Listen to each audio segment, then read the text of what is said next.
For our speakers today, we have Roger Beekman from Washington State Department of Agriculture,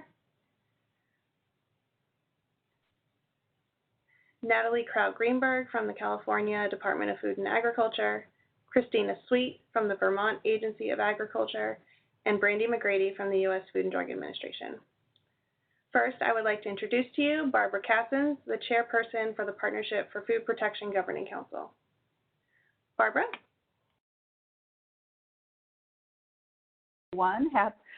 Happy Thursday, I guess we'll call it, and welcome to our fourth in a series of webinars to address events post-COVID, through COVID, and how we're dealing with it. And today's subject, of course, is produce. I'm also the director of the Office of Partnerships, and our office provides grant funding to now 48 grantees that work in the produce space and manage those programs. So hopefully you'll find this informative. We have a great lineup of speakers.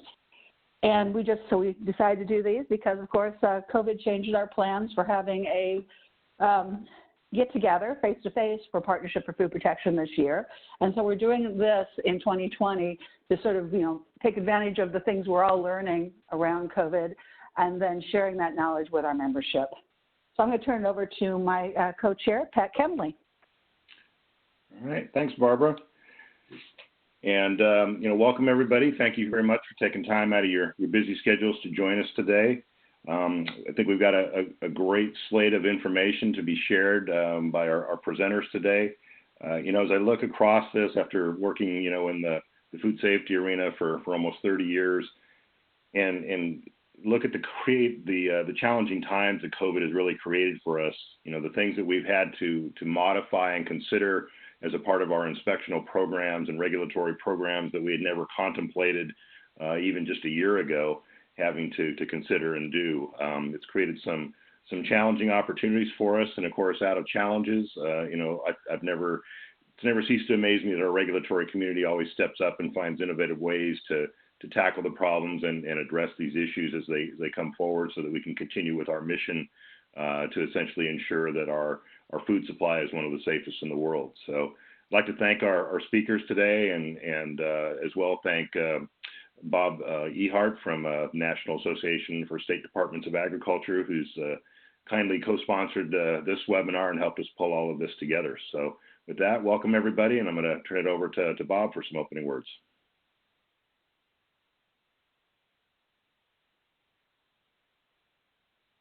Us having this actual event.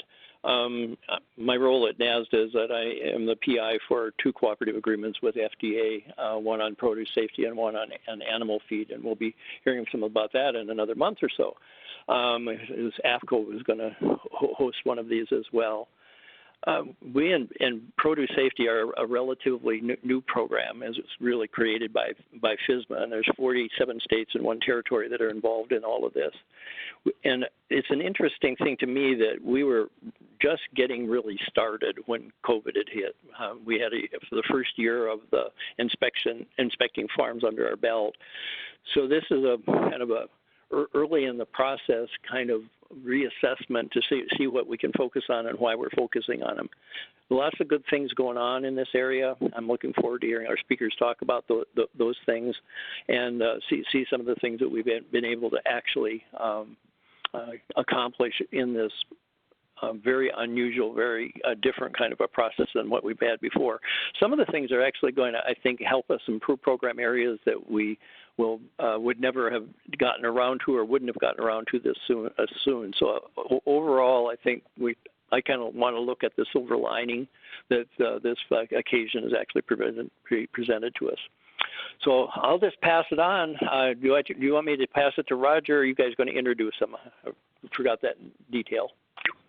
We'll take care of it. Thank you, Bob. All right. Our first presenter today is Roger Beekman. Roger? Good morning, everyone from the West Coast. Again, Roger Beekman. I'm the Produce Safety Manager for the Washington State Department of Agriculture. I've been on the job for about 4 years. Next slide, please. And we, as Bob had mentioned, we had started our inspections last year, and we're off to a good start. And then this event came up, and these are just some of the highlights that we're going to get into more detail here. Kind of the background of where we were sitting when this all started, and then the immediate impacts, the events that occurred as soon as this thing became more to the forefront, the guidance that we received from various entities throughout the process as we were moving forward, the restart actions and activities that started fairly recently, and then where we see ourselves in the near term in terms of what we project our activities to be. So next slide, please. As just kind of as a background, I was in a cadre of the FD 226 course, so I was in San Diego teaching a course when this started gaining, COVID became more of a national issue.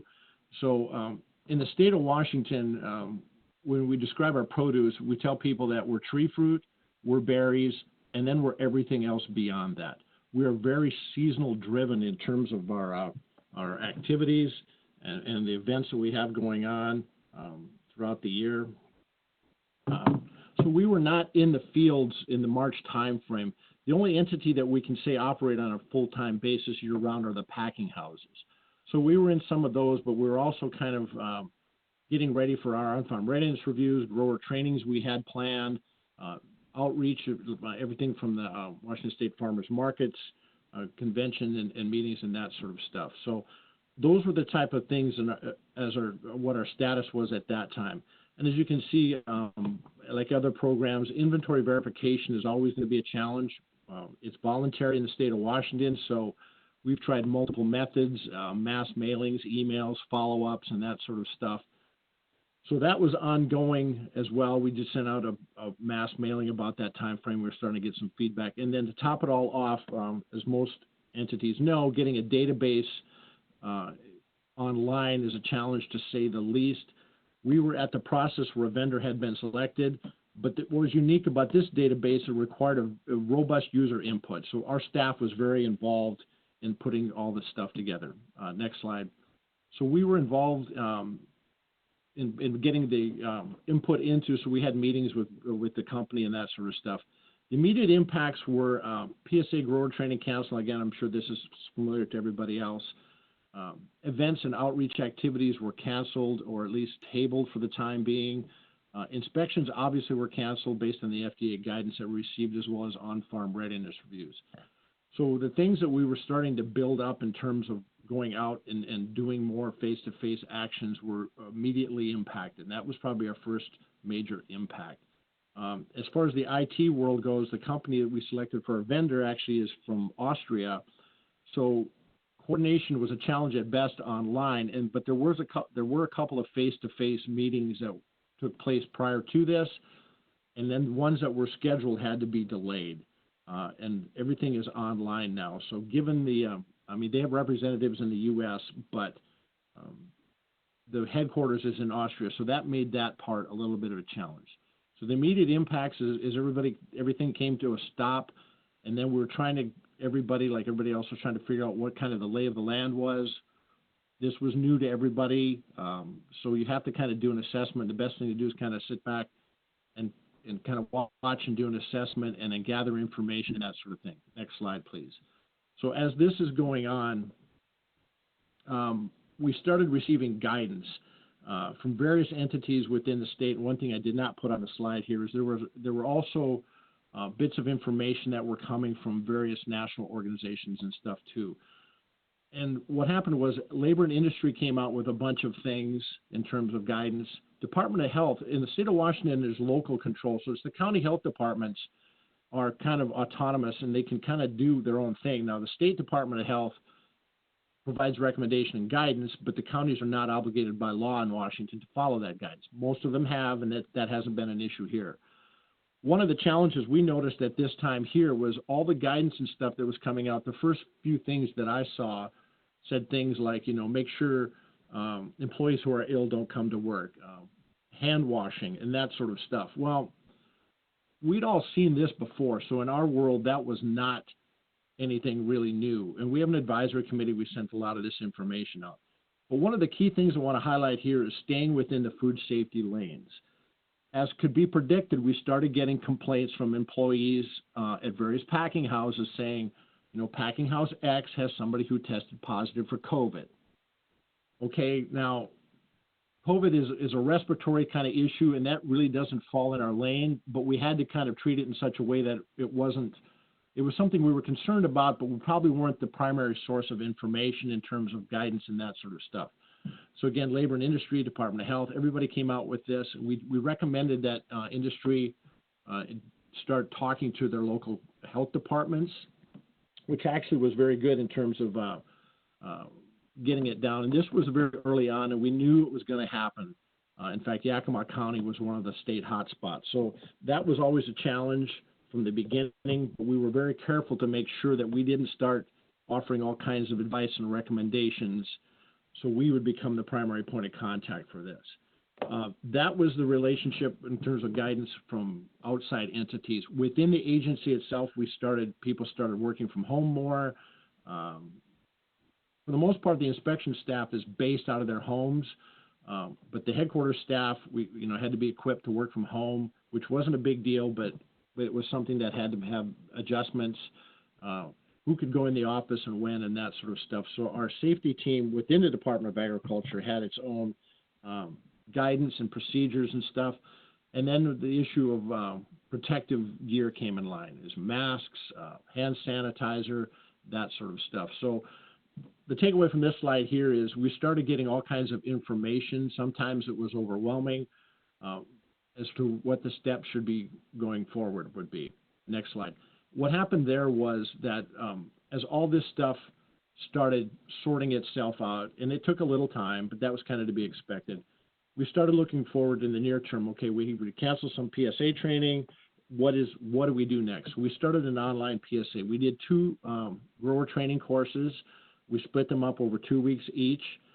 That actually went fairly well. I think we did. There were probably 40, 45 total attendees. There was only one person in my course that I presented at who didn't show up for the second week. So that was good. On-farm readiness reviews. The advantage we have for like the on-farm readiness reviews is, and again, as we started moving towards the summer, was that all this is outdoors. So keeping distance isn't going to be a challenge. That part was set up. There was still some uncertainty as far as that goes. But when we started setting up the inspections, now we're starting to get into the berry season and the cherry season. So there was some hesitance as far as getting the staff and the growers to contact the staff once you made the initial call. And one of the challenges we have is we wanted to do some more cross-training across geographical areas and getting some people in the main office out to see what's going on. So that was limited in terms of the number of people we could take out when we did start getting callbacks. And again, the first challenge we noticed was that we started noticing a vastly reduced farm response. The first year actually went very good in terms of responses, much better than I had first expected in terms of farms calling back and stuff. That was very much a challenge. Some of the inspectors noticed that a lot of the calls they were getting were from people who said they were going to go out of business. There's getting employees has always been a challenge. And again, this was about the time the Yakima County, Central Washington started getting hit pretty hard. Again, I grew up on a farm, so when I hear farmers saying they're going to go out of business and stuff, I'm a little skeptical because a lot of them go out of business every year for 10 or 12 years. So we took all that with a grain of salt. So, and again, harvest activities was one of the things they said they weren't going to do. If they couldn't get staff, they weren't going to harvest because harvest is the most expensive part of their operation. So if they can't get enough return to cover at least the harvest cost, they're just going to let it fall on the ground. So next slide, please.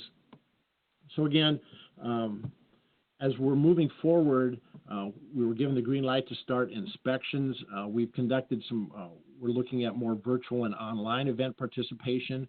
We're going to continue in-field events, and that's actually become a bit more stabilized in terms of what we're going to do. We're starting to get a better callback. The numbers are starting to solidify. In the tree, we've done 16 inspections so far. We got more scheduled and that sort of thing. So that part is, and again, we can keep distance, and that part is a little bit easier. We've had to adjust in terms of how we will handle signing the reports and that sort of thing. So that's all been sorted out. Again, we're limited the number of staff that we're taking out in terms of inspections. We're going to try to get more of the staff out for on-farm readiness reviews. We're going to do an assessment probably in about 6 to 8 weeks in terms of getting into the packing houses. Because again, the harvest activity is going to wrap up late October, first part of November, depending on where you are in the state. So once you get closer to Thanksgiving, since there probably will be no face-to-face conferences and meetings and stuff, the Tree Fruit normally has a meeting in December. So then the question is, how are we going to approach packing house inspections? We're very close with our food safety program in terms of working with them. So we kind of do, our policies and procedures are similar in certain regards. So we're going to kind of take a cue from them and then adjust accordingly. So next slide, please. So that kind of wraps up where we're sitting for the year. And again, the database that we have is going to go live here in about a month. So that'll be kind of exciting to get that done. So that actually helps us fill in a bit of a gap in terms of our employee time and that sort of thing. So that's all I have right now. Will there be questions later, or do you have any now, or how's this going to work? We're going to take questions at the end after all the presentations. Okay, great, thanks. I'll put myself on mute and stand by. Thank you, Roger. Next up, we have Natalie Kraut-Greenberg from the California Department of Food and Agriculture. Natalie? Good morning, good afternoon. Thank you so much for having me as a speaker today. The title of my presentation, When Necessity is the Mother of Invention, and it's really going to be a look into California produce safety inspections amid a pandemic and everything that has been happening in the state of California in order to be able to support those inspections. Really, in California, we stand ready and prepared for many emergency situations. And at CDFA, we're a proud partner of the California Food Emergency Response Team, or CalFERT. And so as that team, we stand ready to spring into action at any point. So the emergency response is always on our mind. But when COVID hit, it was something that suddenly the whole world was going through that emergency response situation with us. And, we didn't feel alone, but it really took years of emergency response planning and practice and effort, and that action to a whole new level. And we'll talk about that some today in my presentation. In addition to this, it really was about tapping into the creativity of our team, because the situations, as you will see across the presentations, were ever evolving and required us to think about what was happening in that moment, and then how we planned for responding to that in the changing situation that we all saw coming day by day. Next slide, please. Next slide. So the overview of the talk today will focus on emergency response as a whole. I am going to go into some detail about our state produce inspections and how we're conducting them now. We'll talk about communications and resources that we are working with industry on, as well as outreach and education, and some of the task force initiatives that the state of California is undertaking in coordination with the governor's office, as well as ongoing awareness and new challenges, including the fires that hit California, and just what that means for an added layer of response in the state. In addition to all of this, our focus in California has really been about food safety, the system and the people that support it, and keeping food safety and supply chains full and moving. And that goes all the way from big box stores to your local certified farmers market in the state, and everything in between, including government operations. Next slide. So to kind of give you a little bit of background to this and just tee up the conversation, as Roger mentioned, there was a significance of timing. And for us in California, we have nearly 70,000 farms and almost 25 million acres devoted to farming and ranching. And that makes up about 60% of the fruits, nuts, and vegetable production for the U.S. So it was vitally important that food safety was top of mind, but also keeping supply chains full and food, moving into the hands of, all of us as consumers. Our mission at CDFA is to promote and protect. And so, during that particular time in March, we were just approaching, cherry season and the harvest that would come with that, and then, moving into the cascading other harvesting events that would occur throughout the summer. And particularly as well, we were facing the 2018 and 2019 leafy green outbreak as well, and we had been conducting and still are a number of activities around food safety, in particular related to response to those outbreak situations, enhanced inspections, and in addition to this, a commitment to our produce safety work with our partners at a federal level and those contracts. That included our FSMA work, but also the work that we do with our state marketing orders and agreements like LGMA or the California Cantaloupe Advisory Board.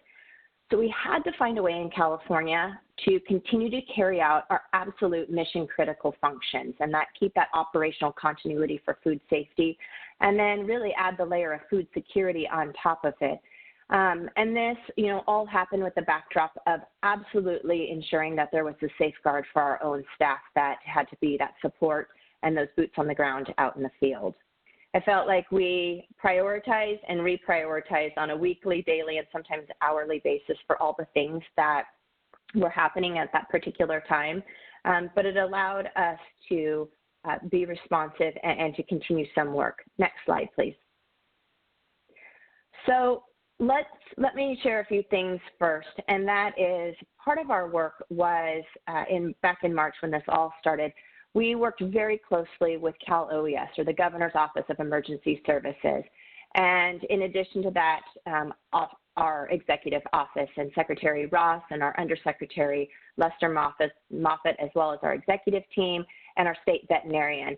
And that really helped us shape and continue operations and continuity of government, or our COOPCOG plan, as we call it. We also activated Emergency System Function 11, which is the Food and Agriculture arm of our State Operations Center, and we stood up our Department Operations Center because that allowed us to have a central focal point and communications channels for being able to triage what was needed to keep the state up and operational, and also to keep, food safe and inspections continuing, as well as food supply chains full. One of the critically essential pieces to this was on March 19th, when the governor issued executive order that declared that agriculture was an essential function, and that helped kind of free up things for not only state government, but helped industry keep moving when the rest of activities were shutting down. And for us, it was really about ensuring the safety of our staff and carrying out those most essential functions of agriculture, produce safety being one of those functions. Next slide. So talking about inspections a little bit and our ability to perform, and keep performing those mission critical food safety inspections. And I really, like to think of this as a two-way street. It was vitally important that as we were going into these facilities or to these, produce operations, farms and ranches, that we came prepared and, put that individual or those individuals at a level of comfort. But it was also vitally important that we helped prepare them and made sure that they had the right resources so that our staff going into those facilities were protected as well and kept healthy and safe so that they could do their job. We stood up a number of state standard operating procedures, and these were reflective not only for produce, but for also our animal feed and fertilizer functions as well. And then layered on top of it, the Field Alert 57 from FDA, and Brandy will talk about that in a little more detail in future presentations here. All of that, you're familiar with the things that are in these protocols, but it's about practicing social and physical distancing, minimizing touch surfaces, practicing good personal hygiene and self-screening, and then really it was this notion of a clean in and clean out procedure. We didn't bring anything in and we didn't take anything out with us either. We really focused on optimizing our time at the facility and performing activities outdoors to the extent possible, because that really allowed us to keep our staff safe, but to get to focus on the job at hand. And that was a lot of the observation of the harvesting activities and other things that are critical when we are those boots on the ground on the farm. To the extent possible, we are still continuing to issue 5-day pre-announced notices. And that seems to be working well. That doesn't happen in all situations, but we try to adhere to that to the extent possible. And then in addition to that, we do request firm protocols in advance to see how they're handling COVID, and that we ask if they've had any illnesses in facilities. And so that has also been a deciding factor of timing and when we visit those particular operations. We are conducting electronic record review, requesting information in advance on thumb drives and reviewing those records before we go to the facility. And that has really allowed us that when we are there on the ground, it optimizes our time so that we can observe those critical activities and make notes of what's happening actually, on that farm. And then we also perform a remote closeout of the inspection. So the actual time we are on the facility or the farm has, drastically been minimized, but we're able to really concentrate it on the most important activities.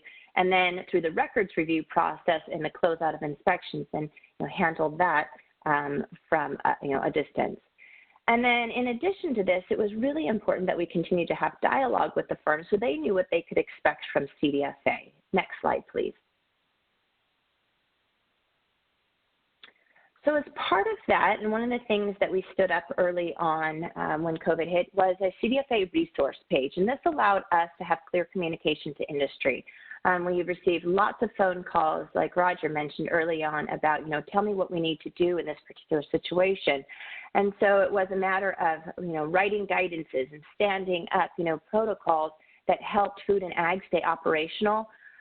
But we also, have regular calls and continue to have regular calls with our industry partners, including those who serve on the State Board of Food and Agriculture. And this is calls with our Secretary and Executive Office or our contacts in the Division of Inspection Services so that we keep a good, strong pulse of what's happening out in the field and how we need to adapt. We also utilize the help of our local county ag commissioners. And that has been really of value to us because they are the eyes and ears on the ground. And we have 55 county ag commissioners representing 58 different counties. So they know what is happening at a local level and can help triage that information as well as help prepare us for what needs to happen perhaps differently in other parts of the state, since, just such diversity up and down the state.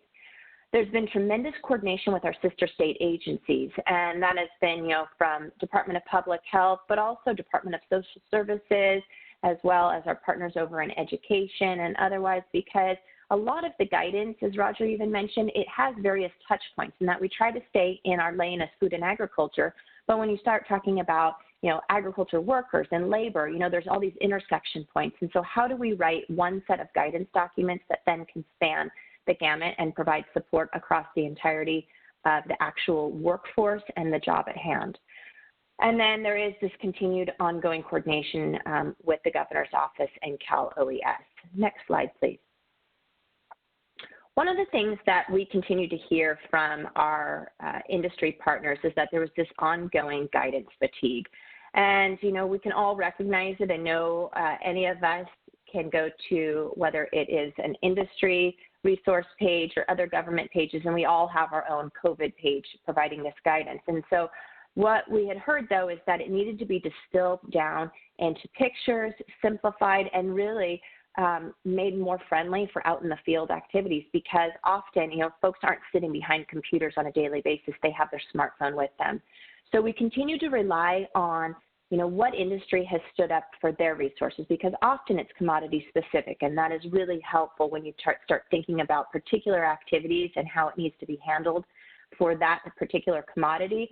But then there are other activities that can definitely span across the ag industry. One of the two documents that I've shown here that we helped stand up were one-pagers that were intended to be easy to use in the field, and these have actually gone out with our inspectors so that they can be shared in the field or sent over easily on a smartphone. We've got QR codes available so that it takes them into additional resources, but it's really about the notion of preventing, educating, and how to respond. That was the biggest question, is what happens when I have a positive in my facility and how do I handle this? The other document really focuses on tips for communicating and educating agriculture workers and finding, the various mediums and resources in order to communicate those important activities. Next slide.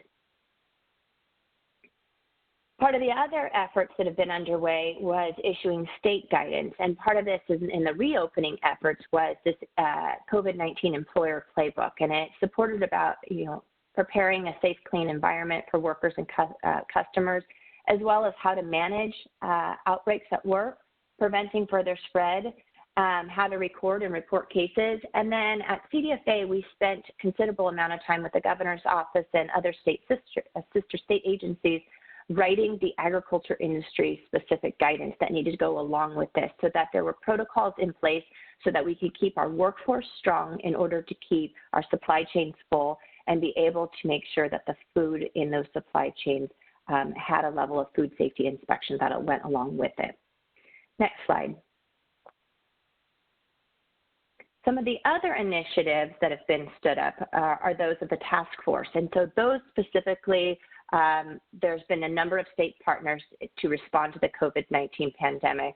Governor Newsom has put in place the Central Valley Action Task Force, which has been focused on 8 counties and the local support in those counties, as well as the state agencies, so that we have a coordinated plan in order to be able to address the issues that continue to evolve and change in those local areas as we're moving through harvest season.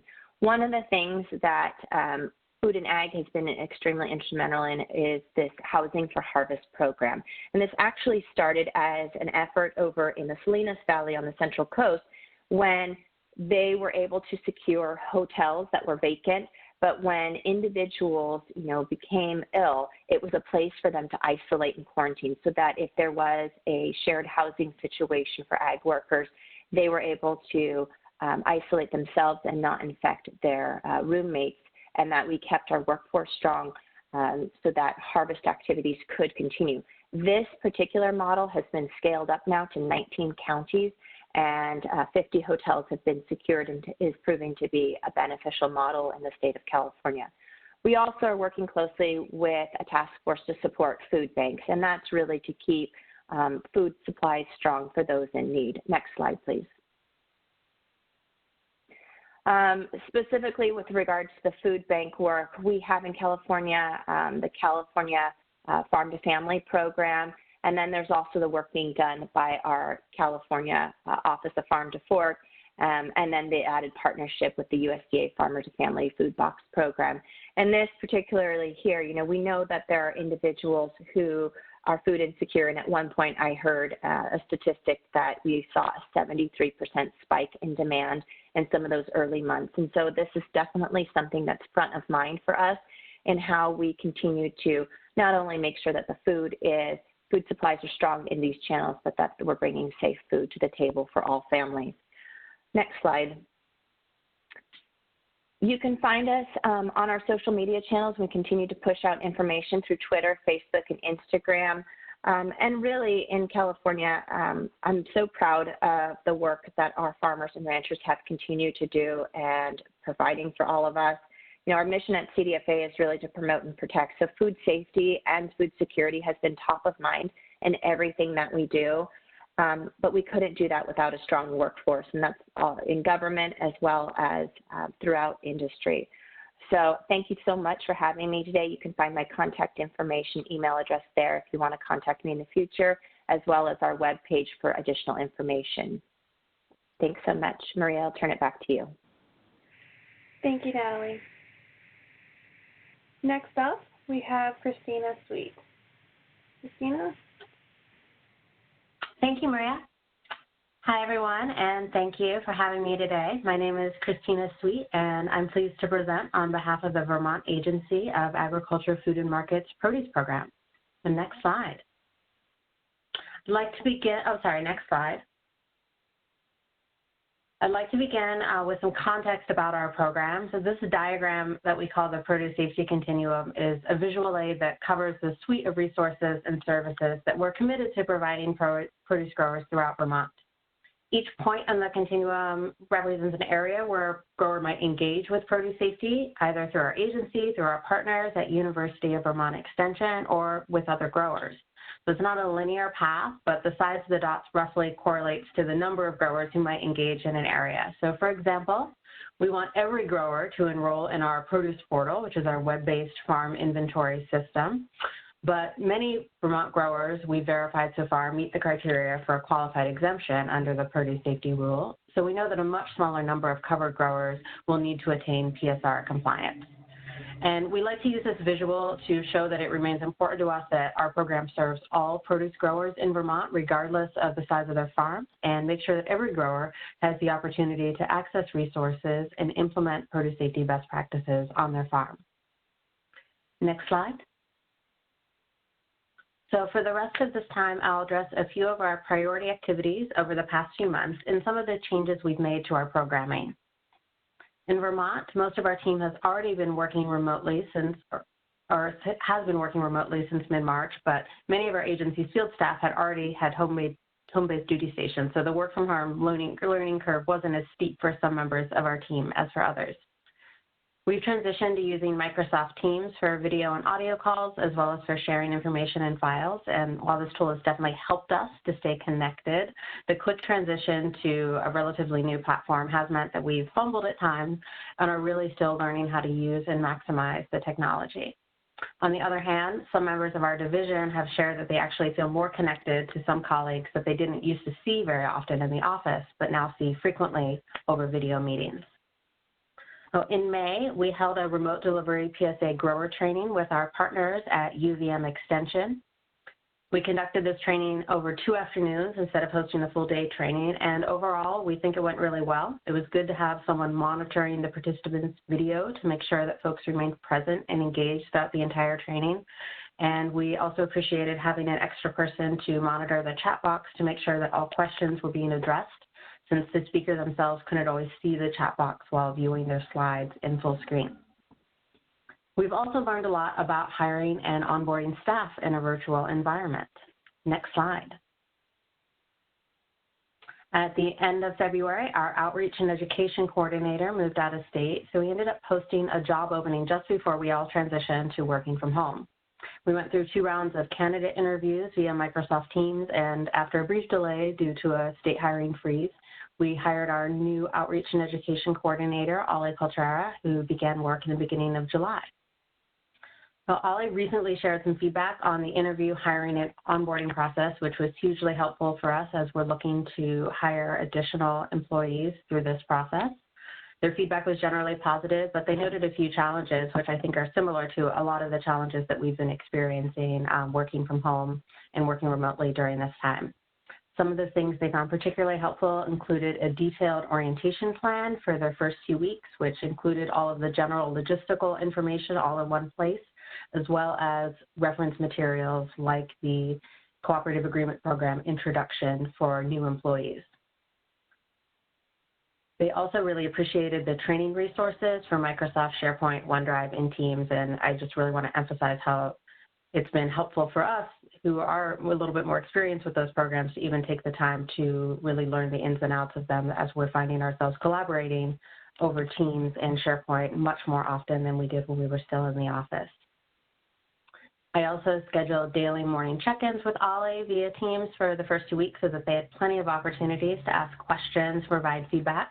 Now we meet a little less often, but we lastly scheduled some Teams meetings just for general introductions to both their close colleagues and close teammates and our agency staff and leadership. And they did share at the end of that process that they really felt warmly welcomed by our agency staff and partners, including our secretary and deputy secretary.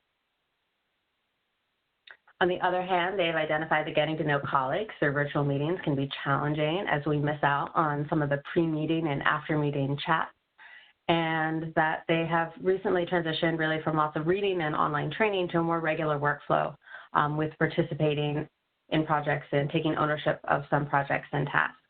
However, I think for all of us, the total amount of screen time and long periods without interaction with any other people that many of us are experiencing can remain challenging. And we've continued to find that taking screen breaks are really critical, as well as being honest about how we're doing with ourselves and with our colleagues. And that has really helped us continue to be successful during this time. Next slide.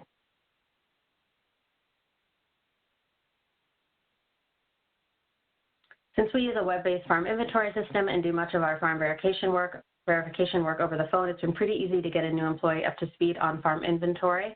However, as Vermont has begun reopening, Ali and our inspector, Tucker Diego, have been able to incorporate some distance training into this mix for example, Tucker met Ollie at an outdoor location so Ollie could listen in to a series of farm verification calls. And the next slide here is just an overview of kind of what our farm inventory system looks like. Next slide, where you can see some of the fields that we're using to collect farm information. And then next slide, some of the search options that we have in order to identify farms with specific criteria. Next slide. So now that we are conducting some farm visits, including inspections and audits in person, we've still decided that for now, site visits for our Produce Safety Improvement Grant Program grantees should still be conducted virtually over Microsoft Teams. Our grant program provides funding to growers to implement on-farm produce safety projects, and we've just completed an initial video with more to come about the success of these farm projects that we can share more broadly with the public and with other growers. We're really pleased with how this initial video turned out. You can find it on our YouTube channel at VT Agriculture. And especially since the grower in this video from Evening Sun Farm was really able to highlight the positive impact that their project had on worker satisfaction, on-farm food safety in general, and really on their farm's capacity to respond to the COVID-19 pandemic. They particularly highlighted that through installing a new hand washing sink, purchasing plastic harvest and storage bins, and installing a new stainless steel washing and packing equipment setup, it's allowed for them to be able to more effectively clean and sanitize, and offered them a big boost in team morale, which the farmer Kara Fitzbochamp really said that she was surprised by. She said, quote, "It's so much easier to keep spaces clean and organized when you have appropriate equipment. When you have nice, shiny things, people want to do a good job." So I did not expect a food safety grant to make our team as happy as it did, but they love it, and it's now a source of pride for them. Next slide. So finally, since we are conducting produce safety rule inspections, we've seen a drop-off in on-farm readiness review requests, but we're still prepared to conduct OFRRs, and we're also conducting audits for the state-level Community Accreditation for Produce Safety, or CAPS program. Our partners at UVM Extension are also conducting farm visits when necessary to provide education and technical assistance to growers, and we've made some changes to make sure that we're able to do this work safely. We're using appropriate PPE on farm visits. We're staying outside and physically distant from others wherever possible. We're limiting the number of people who visit a farm together and driving in separate vehicles, even on the farm. So while there have been some logistical hurdles, we do believe that these changes are quite small in comparison to their benefit to keeping all Vermonters safe, and we're still able to accomplish the work we need to do. Next slide.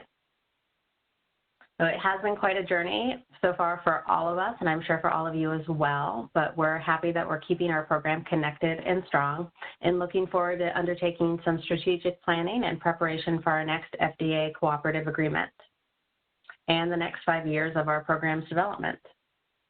And as the state of Vermont has directed employees to work from home whenever possible through the end of the calendar year, we'll luckily have plenty of time to master Microsoft Teams. You can find my contact information on this slide, and you can find our program at agriculture.vermont.gov/produce program. Thank you. Thank you, Christina.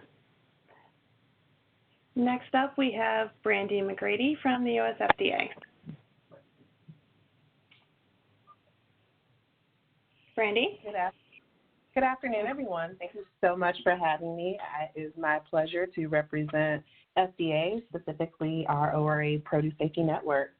So I'm going to talk to you about produce safety in the pandemic. I'll give you an update on the PSN activities in our quote-unquote new normal.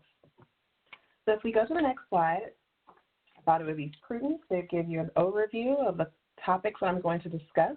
I'm going to discuss ORA PSN's mission critical work, our field alert number 57, safety plans, our building and expansion of safety plans in regards to the pandemic, where we are with farm inventory, and where do we go from here.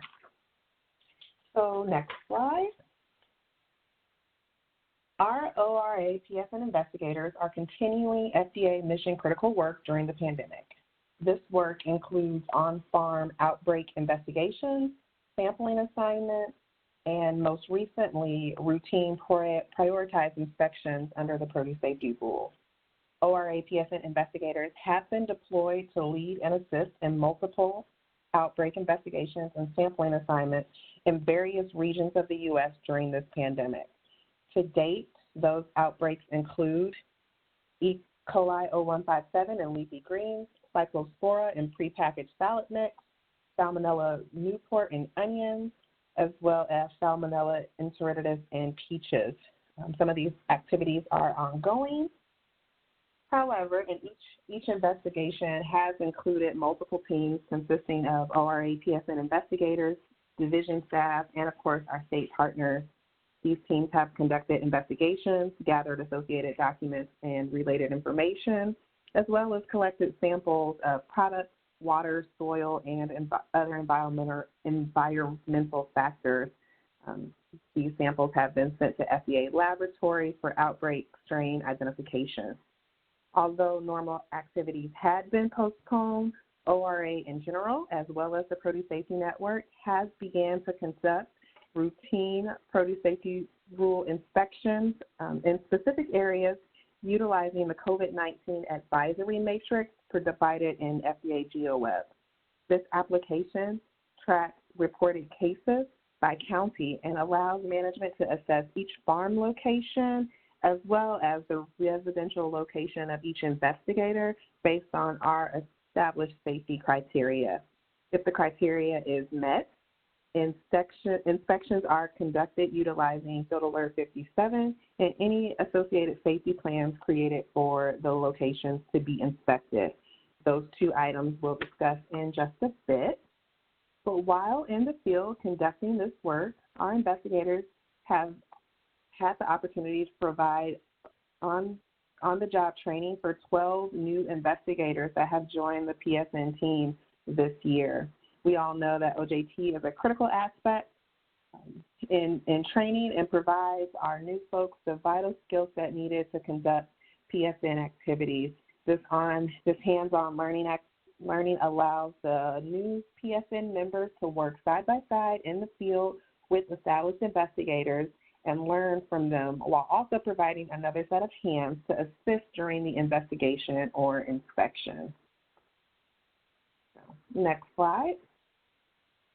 I mentioned this a bit before, but ORA has developed a new Field Alert number 57.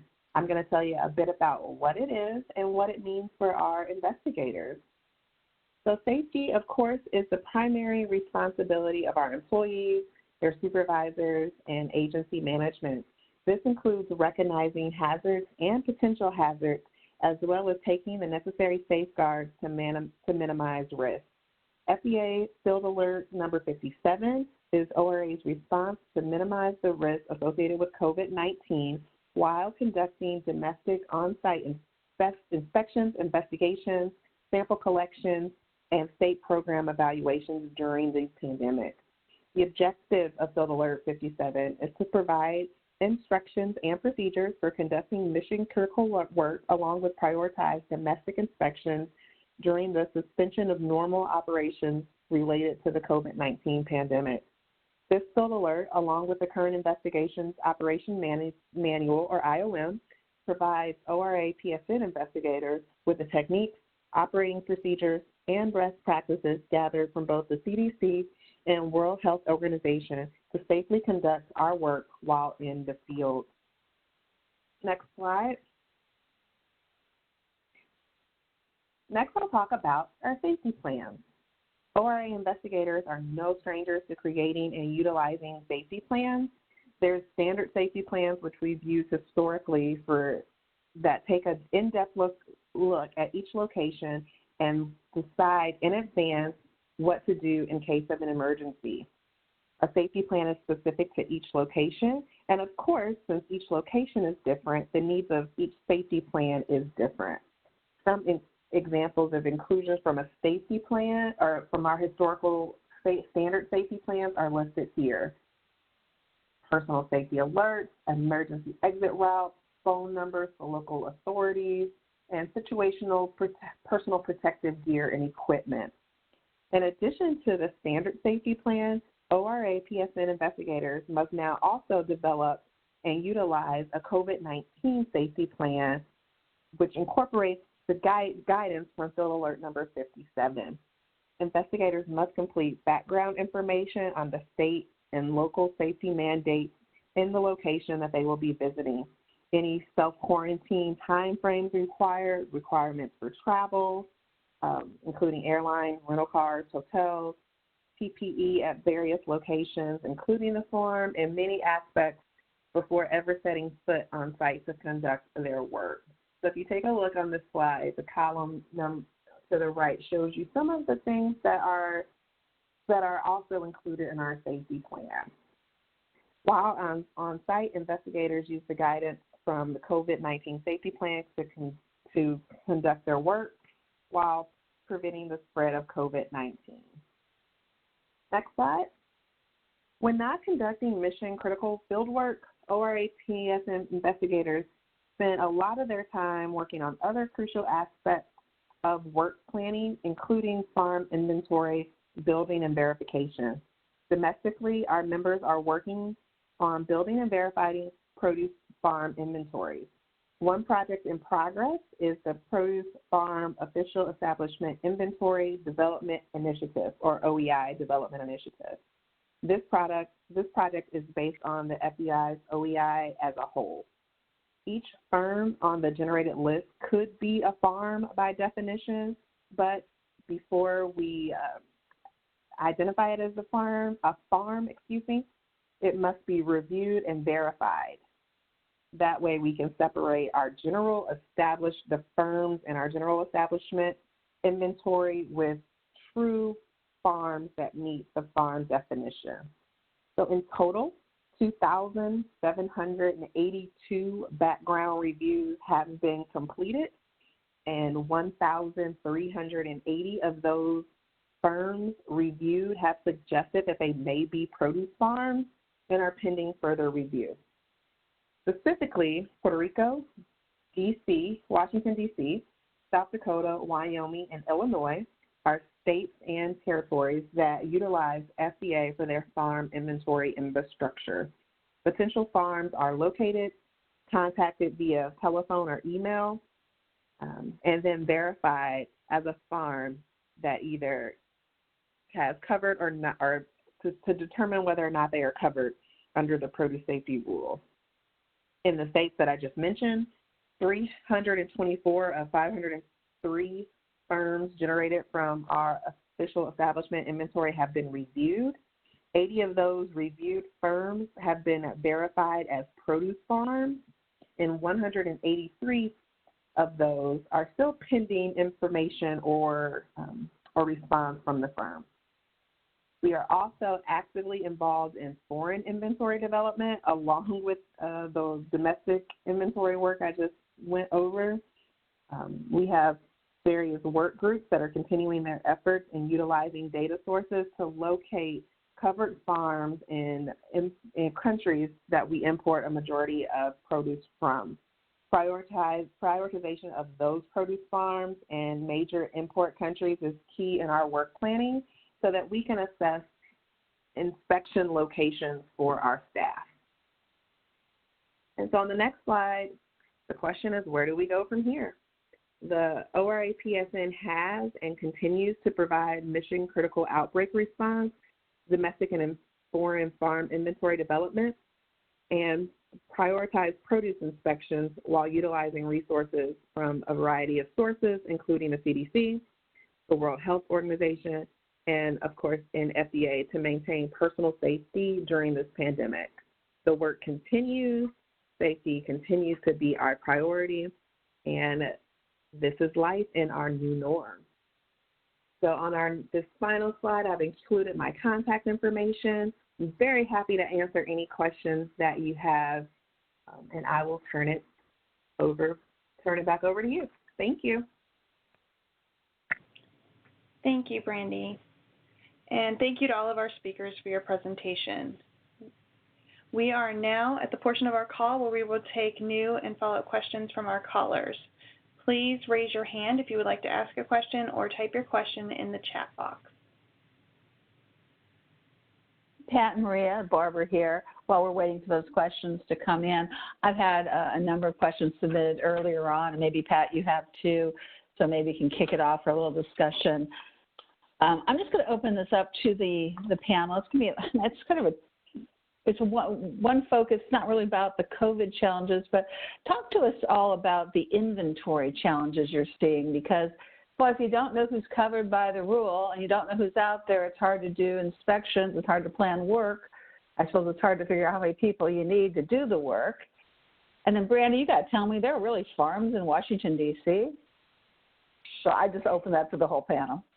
They seem to not be covered farms. So no, I would say not at this moment. But to answer your previous question in regards to some of the difficulties, I would say the number one difficulty is getting responses from farms. We know in 2020 we live in the world of screening calls and not answering the phone for unlisted numbers or numbers that you don't have identified. So that is definitely a challenge, and for some reason folks aren't just jumping at the bit to contact us back. So I think that we've experienced that on ORA side, and I know I've heard that from various states as they work with through inventory development. Hi, Barbara. This is Natalie as well in California, and I know early on one of the focus areas was continuing to work on our farm inventory. We have done a number of things to try to get a better sense of the number of farms, working closely with our county ag commissioners, as I mentioned, but also the data that we have tied to organic farms and certified farmers markets. I think one of the biggest challenges, as Brandy mentioned, is just getting folks to respond back, whether that's a mailed survey that we send them or, phoning them. It became particularly challenging during COVID because they were trying to just adapt and pivot and keep their business operations, moving ahead. And the last thing they wanted was a phone call from the government trying to reconcile inventory. So it's a bit about, the sensitive conversation and timing, and also using, I guess, our resources and initiative to lean into all of the other tools that we might have to build that as best as possible and then to fine tune it. One of the, biggest challenges has been for us is just that continual understanding of what type of operation they have when you have a farm that may have many different locations and the types of operations, whether that's a packing house, and the activities that are happening in that packing house, the level of ownership, and truly focusing on that farm definition and what that means for our inventory.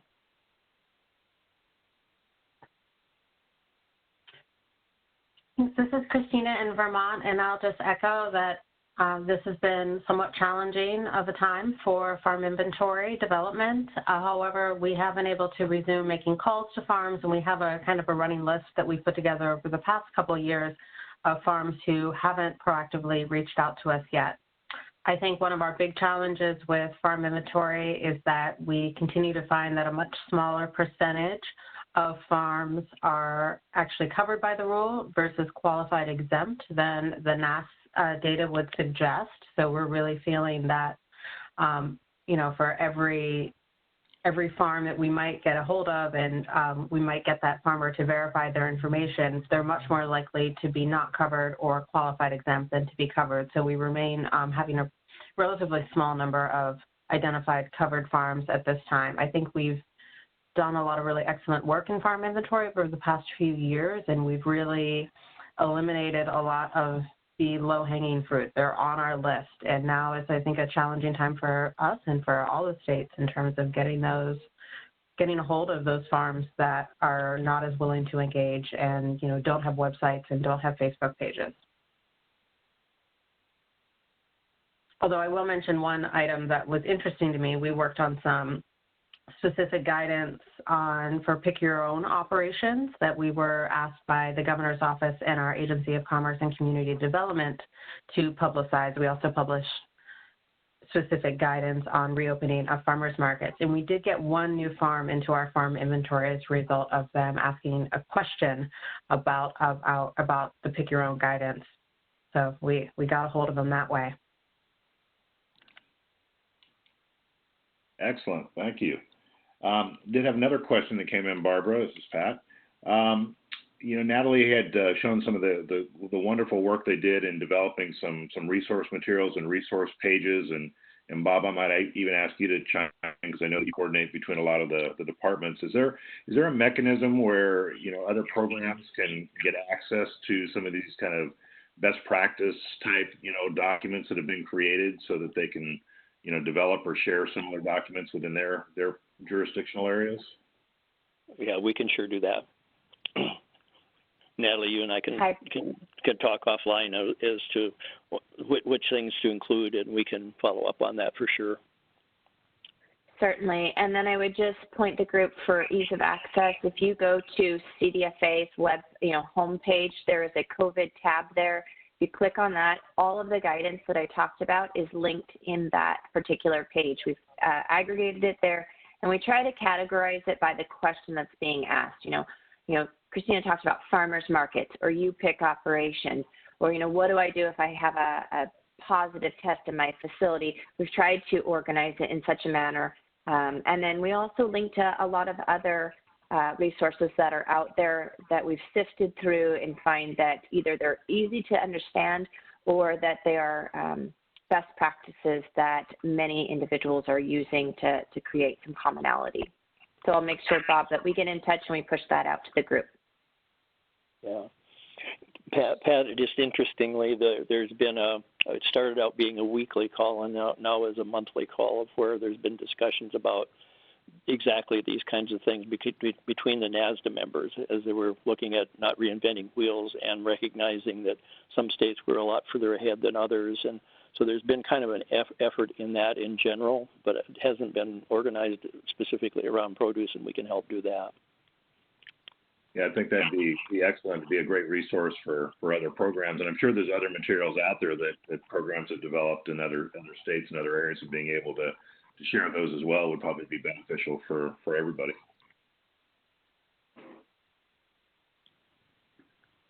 Excellent. I don't know, Barbara, you have any other questions that have come in on your side? Yeah, I do. I'm going to try to combine this one because their questions are all good. And Roger, I really related to you, talked about growing up on a farm.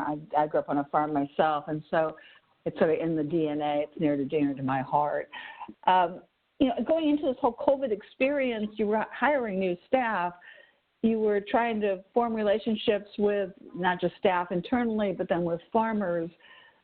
What kind of anxiety did you run into, both within your regulatory staff and with the farms? I mean, did farmers require you to take temperature checks before you came on? Did they want you to go through questionnaires? How were employees even feeling about going out and doing field work? And that's open to the group. Yes, Barb, this is Roger. What we did, during the pre-inspection call, when we set up the times for the inspection on the farms, we tell them of our protocols we do within the state. We're required, take your temperature that morning and that sort of stuff.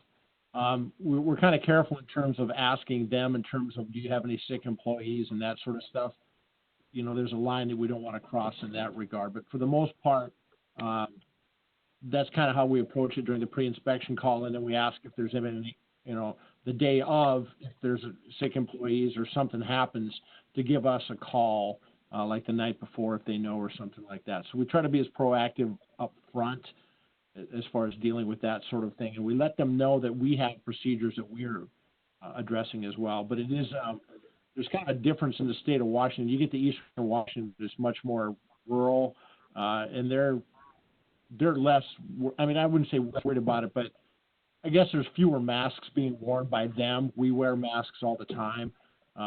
But as long as everybody keeps their distance and that sort of stuff, plus right now it's all outdoors and the sun is shining, and we keep our distance. So from that perspective, the risk has been somewhat mitigated. But And again, there has been some concern from some farms, the smaller ones, as to why we're even out there yet.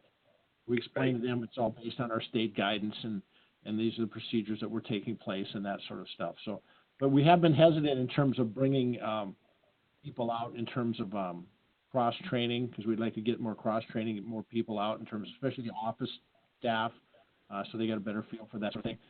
We've been pretty hesitant, so that'll be on a case-by-case basis based on the feedback we get during the pre-inspection call. So that's all I've got. Thanks. Thanks, Roger. Others on the panel?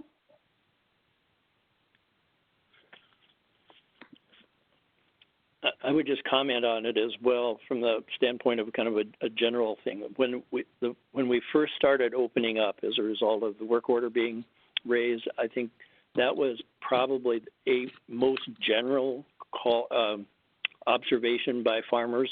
It was, why are you coming out at all? Why are we that far along yet? And more of a safety concern and them needing to think through their own procedures. And I think there's been a lot more dialogue on those things than I think that at least that I anticipated very early on. And it seems like the more that we're doing, there's a little bit more dialogue about, as Roger's made the observation, that we'll be outdoors and there's social distancing created by that. And so part of it's an educational process in addition to a kind of a safety process, but important questions being raised and certainly much more awareness than I think sometimes the press gives credit for. Good insight, Bob. Thanks. Yeah, excellent. So I have a question that came in for our presenters. Did you guys have any real challenges, especially early on, with getting the PPE or the personal protective equipment that was necessary for any of your modified procedures for on-site visits? And were there any challenges that you experienced with any of your unions because of perceived or potential changing working conditions and the safety of staff as they had to go out during the COVID response? Hi, Pat. This is Natalie. I'll kick that one off if you like. So, yes, there were challenges early on. And early March, April, May, we really had to work closely with Cal OES to secure PPE, not only for our own staff, but for the agriculture community. And that's where we worked very closely with the agriculture commissioners, because we were placing orders in the millions of face masks or other things through the Office of Emergency Services, and then helping distribute that at a local level. One of the other things that we worked on was securing a list of vendors that we would routinely update, that were vetted vendors that had inventory in stock and that farms were able to tap into readily and purchase their own, so that their workers could be protected. One of the new added challenges has recently been securing N95 specifically for our field staff, given the wildfires in California, and making sure that our staff are protected from just the smoke that's been in the air in these recent weeks. And so that too, because we don't want to compete with the healthcare workers who also need those N95s, we've been working closely with Office of Emergency Services and making sure that we're procuring those through the governor's office in that sense, to get them into the hands of our staff, to make sure that we're not competing with healthcare workers to the extent possible. Excellent. Yeah, the smoke has added a whole new dimension out here in California for sure. It has, and I'll just add to that last Friday, 1 million N95 masks were sent through our county agricultural commissioner's offices for ag workers in the fields that are affected by the smoke, so that they had protection as well. So there's been this ongoing coordinated effort just to get PPE into the hands of both our own staff, but also into the staff for those in the industry. Excellent. Thank you. Other speakers want to weigh in? Yeah, this is Christina in Vermont, and I know that there were some significant challenges in the beginning of March, April, for our inspectors in meat and dairy plants in the state of Vermont. But by the time we were ready to start resuming produce inspections, things had kind of settled, and we were able to make sure that our inspector had the appropriate PPE. I think there was also some confusion in the beginning about where and how to source PPE at the state level, and we were certainly glad that we were able to provide some resources to farmers, but a lot of farmers are reaching out to us saying, how do I get masks for my employees? When do they have to wear masks? What does it need to be a surgical mask? And we're able to provide some guidance in those areas. But I think even, at the level of trying to figure out if we were supposed to be sourcing PPE through our state emergency management system versus just seeing what vendors might be able to sell to us at that moment was quite confusing at the beginning. But I think things have really settled down at this point, and everybody is able to have the resources they need.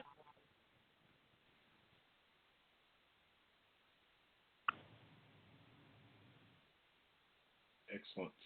We did have a clarification question that came in for Natalie. Natalie, when you were discussing the use of hotels, was that by the state for their workers, or was that something that was related to the farm workers? Wondering how it was coordinated and who was paying for it.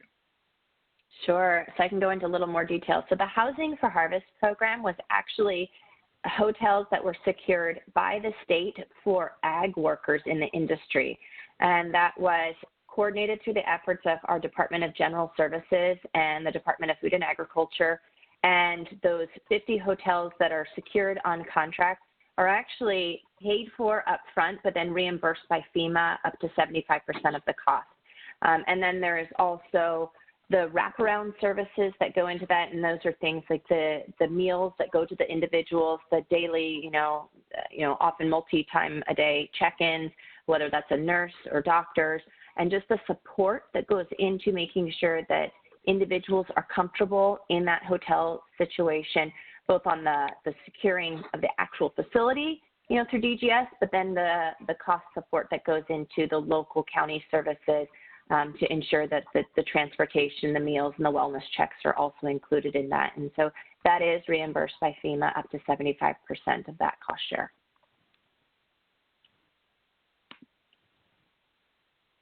Excellent, thank you. Barbara, that's all the questions I've got. Do you have any more over on your side? Yeah, I actually do, and this is sort of a two-part question here. In United States culture, we're used to shaking hands. Shaking hands is kind of the greeting, the business greeting. Some other cultures, they bow.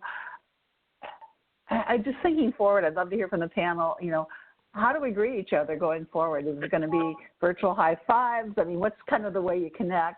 And then the last question that goes with this is, I'll call it hindsight's always 20/20. If we didn't know the pandemic was coming, and if it were to come again, now knowing what you know now, would you do something differently?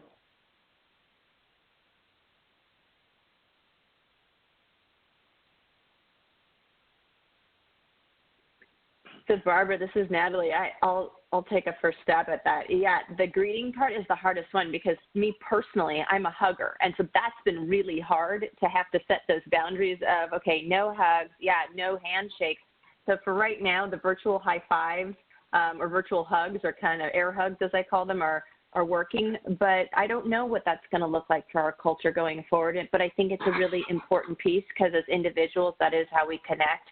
And kind of greet ourselves. So we'll see what comes of, I guess, what we all settle into. I'm hoping at some point we can get back to handshakes, but, I'm just kind of old-fashioned in that sense. But as far as, just what would we do different, hindsight's 20/20, I think there is just tremendous value. And like I talked about in the beginning of my presentation, being mentally geared up. We run through these drills, and I know when we go through tabletop exercises or it's time to update our COOP-COG plan, there's just that's just one more thing piled onto our day. But in these instances, thank goodness those plans were there and ready, because when you go into that adrenaline rush of, oh my gosh, we need to act and act now. It's nice to be able to reach for the plan and then reach for your team and to be able to put the hard stuff and the soft stuff together in that creative talent, but also that roadmap that's been documented. So I can't stress the importance of having those roadmaps and keeping them up to date so that we're prepared to step into these moments. Thanks, Natalie. Other panelists, any thoughts? This is Christina in Vermont, and I really want to echo those thoughts around learning from this experience and being prepared for the next time we have a disaster or a critical emergency. We've been working a lot in our Division of Agricultural Development on creating a resiliency plan for Vermont agriculture and for our team to be better prepared for the next emergency and realize, learning from the mistakes that we made around communication and not being super coordinated with some of our internal communications and some of our partner communications back in March and April, and learning from that experience to be stronger moving forward.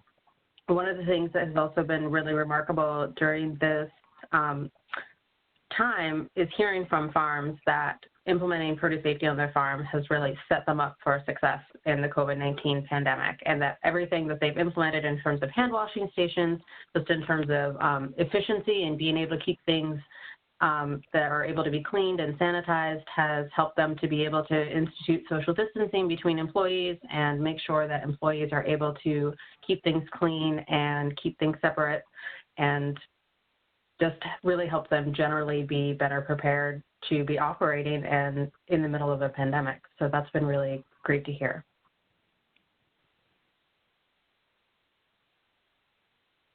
Thank you, Christina. Others?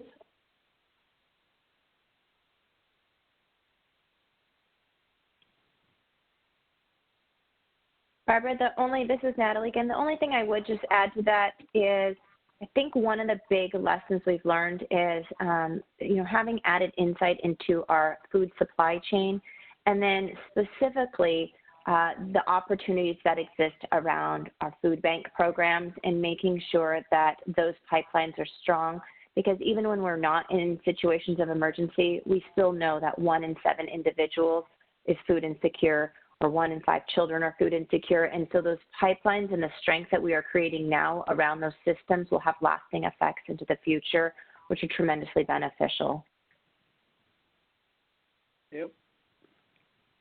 Good add-on. And Natalie, I'm a hugger too, as you know, and a handshaker, and I don't know what to do with my arms anymore these days. It's very strange, but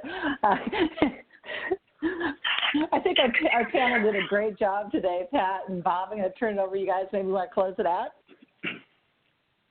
Sure. Yeah, no, I really appreciate this time, certainly from all of our panelists and the participants who joined us today.